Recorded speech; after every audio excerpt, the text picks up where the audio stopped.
le secret de l'instruction, ce sera une autre fois. Sauf s'il s'agit de l'affaire Epstein. Ah, je voulais dire Epstein. Pardon, ça fait plus russe, Epstein. Hein? Alors maintenant, vous direz Einstein au lieu d'Einstein, Frankenstein au lieu de Frankenstein. Eh bien voilà, non, tout le monde comprend comment il faut faire.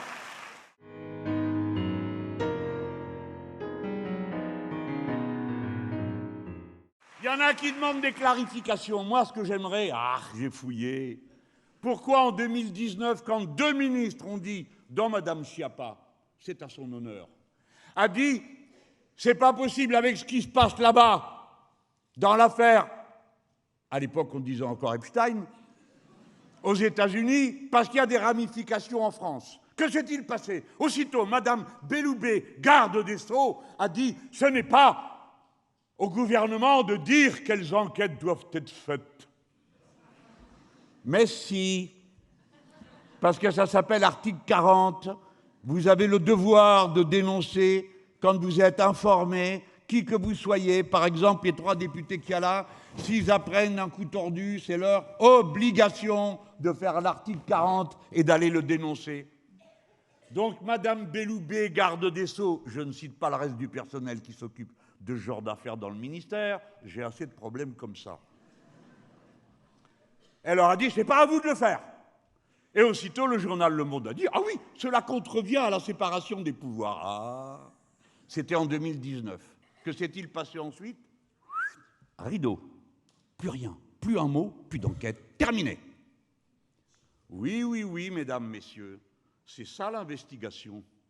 8 ans de présence de ce voyou qui a martyrisé des gens, qui est un criminel. Et pendant ces 8 ans, une affaire qui avait commencé, 4500 mails ont été mis par les juges, dans les mains des juges. Pas un n'est sorti.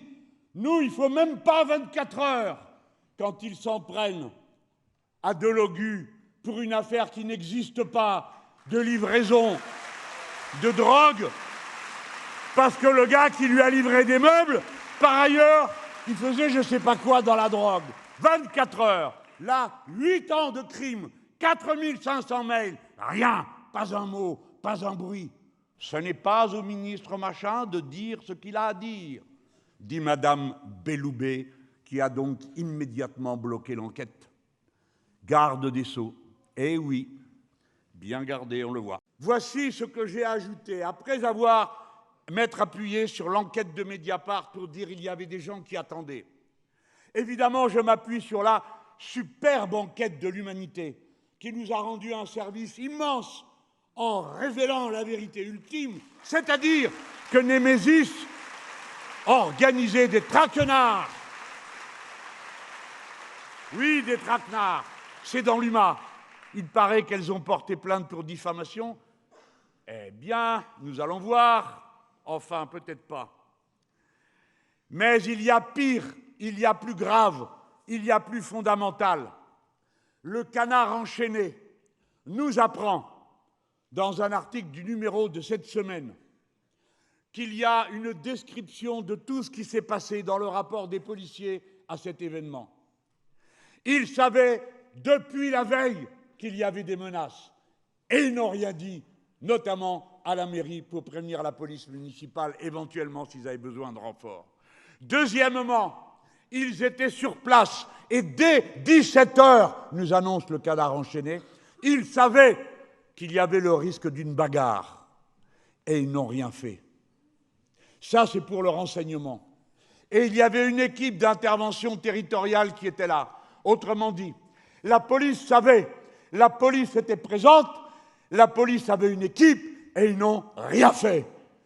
Les États-Unis d'Amérique, puissance dominante par ses armes et par le privilège inouï qu'ils ont d'éditer de la monnaie sans jamais donner aucune contrepartie à cette monnaie, les États-Unis d'Amérique sont un empire finissant. M. Trump n'exprime pas la force des États-Unis, mais sa faiblesse. L'autoritarisme qu'il déploie n'est pas un prolongement de l'autorité, c'est sa faillite. L'autorité préfère être l'autorité. c'est-à-dire quelque chose qui est consenti et intériorisé par ceux qui la font vivre. L'autoritarisme, c'est une méthode brutale. L'Empire est en train de se défendre contre son déclin inéluctable. Et il n'a peur de rien pour le faire. Il n'a pas peur de jeter ses propres idées à la poubelle. Eux qui ont passé 40 ans à nous bassiner avec le libre marché mondial qui permettrait l'épanouissement de tout le monde, la compétition, l'innovation, que sais-je encore, la souplesse, l'agilité, bref, toutes les vertus étaient de leur côté. Et M. Trump, à la suite de M. Biden, parce que les deux disent la même chose, a tout passé par-dessus bord.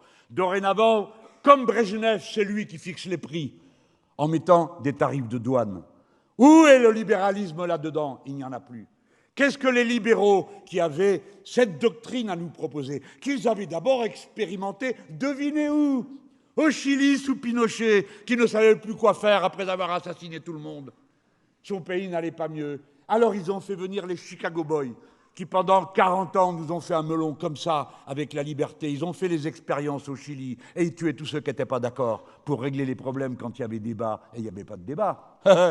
Eh bien, qu'est-ce qu'il en est resté? Rien. Qui l'a passé par-dessus bord? Biden d'abord, de manière plus hésitante. Et puis maintenant Trump. Mais ils ont perdu la partie. Ils ont passé par-dessus bord leur idéologie, et cela a deux conséquences. La première, c'est qu'ils n'ont plus rien à dire au monde. Les États-Unis d'Amérique, pendant 2, 3, 4 générations, se sont présentés comme le phare de cette statue faite par un Français, la statue de la liberté. Ils étaient la liberté, le bien-être, la production, etc., etc. On passait sur les détails. Henry Ford se faisant décorer des mains même d'Adolf Hitler. Ben, il produisait des voitures en grand nombre et il augmentait les payes. Tout ça, ils l'ont passé par-dessus bord, il ne leur reste plus rien. Ils n'ont rien à offrir au monde, sinon une idéologie. Quelle est cette idéologie? Nous l'avons qualifiée de trumpiste. Les uns les autres pensent que c'est plutôt du fascisme et qu'il vaudrait mieux l'appeler par son nom. Quand on interdit certains livres, quand on interdit certains enseignements, quand on envoie une troupe de mercenaires recrutés n'importe comment, à qui on a mis un uniforme pour aller tabasser tous ceux qui ont l'air d'être des immigrés, on appelle ça du fascisme. Bien sûr. Mais d'autres disent « Ah, c'est pire, c'est du nazisme, la preuve. » Ils s'en prennent à des gens en raison de leur religion, parce qu'ils sont musulmans ou parce qu'ils sont catholiques, alors que les dominants sont protestants, et que les catholiques leur posent un problème, c'est qu'en plus ils parlent espagnol, et que la moitié de la population des États-Unis à la maison parle espagnol. L'Empire est fini. Ce qu'il s'agit maintenant de dominer, c'est la fin de sa chute, pour que ça ne se termine pas dans une guerre. Parce que ce qu'ils ont prévu, à part ce que je viens de dire et que je vais compléter idéologiquement, ils le prolongent parce qu'ils ont dit « il n'y a pas de solution de marché à la compétition avec la Chine ». Ça veut dire que les États-Unis d'Amérique veulent la guerre avec la Chine.